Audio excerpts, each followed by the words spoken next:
I do not agree with this one whatsoever. What a surprise when it comes to Twitch. I hope you're all doing well. Welcome back to more esports talk. Today we talk about a very curious ban and yet again a double standard when it comes to Twitch bans out there and rules that need clarification, especially when cases like this come out about an R6 caster this time around banned on Twitch for 30 days for revealing information about someone out there, private information I should say, although when you look into the background details, according to Zeronic, by the way, the name of the caster who has been banned on Twitch ever since then, he actually did reveal the information of someone out there he clarifies was a troll, was a guy who was harassing him in the past several times, and whether or not that is true, although I do believe Zeronic on this case so far about the person he did reveal information on, whether or not that's true though, that's a breaking of Twitch TOS, which does deserve a ban, and I think Zeronic fully admits that is the case, and with that though, he did receive initially a 30-day Twitch ban for doing so. If you guys keep in mind though, if you're unaware of this, Twitch also has a rule though, no matter who you are, if you are banned in your stream on Twitch, you can't show your presence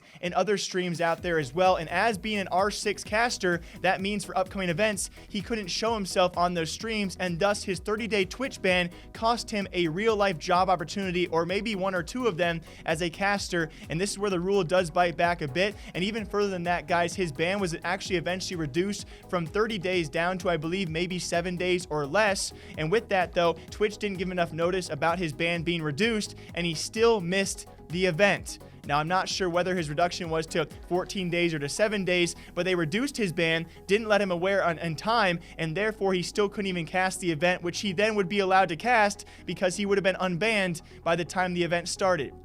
So that's on Twitch's behalf. Even further than that, though, we look into this case, and why I don't agree with it is because it simply does not make sense with other Twitch cases. Because we look back now to this being the third story we have covered about these Twitch bans. We look back to the Fortnite players who had a string of bans. That starting with Zane. Zane was a Twitch streamer, a Fortnite player. He was banned on Twitch. He showed his presence in Kanata's stream, a pro player out there who, by the way, had him muted. So he just showed his in-game presence. He was in his game. He showed his presence on Kanata's stream. Kanata was then therefore banned because they broke Twitch TOS, and then we then confirmed by that because even though he had him muted, if you show your presence, your in-game player presence whatsoever, you can be banned by this. Later on, Zane then joins Clicks, another Fortnite pro player stream, and Clicks also gets banned. So from this, we take that according to that, those three bans out there, it does make sense. If you show your presence whatsoever in any other stream, you will be banned. That same rule, though, did not apply to Simple, who, by the way, actually just last week, he was banned on Twitch. Simple, one of the best CSGO pro players, also a Twitch streamer. He was banned for 7 days by Twitch, then goes to an ESL Pro League Finals event. And by the way, what happened? They showed his presence on stream several times throughout, actually. He was later unbanned during the event, and following the day after he was unbanned, they resumed actually showing all of the player webcams. Although keep in mind, guys, it was actually the day after he was unbanned where playoffs did begin, and so therefore they turned all the webcams on. I don't think they were turning them off because of Simple's presence, but either way, they still showed his in-game presence. They showed his picture on the stream as well and showed his in-game character, much like the Fortnite guys did, but the Fortnite guys got banned. ESL, they didn't. Now we come down to Zeronic, who can't even show up to the event, can't even be shown on live stream at all because of his Twitch ban, and thus was apparently not hired by the events because of that said Twitch ban. So it begs the question, what is this rule? Why is it applying differently to when it comes to Fortnite players, when it comes to ESL, who, by the way, I believe was also hosting the R6 event, or at least one of them with Zeronic as well, but they could show Simple's presence for ESL Pro League for CSGO, but the Fortnite players couldn't show the presence of a banned Twitch streamer?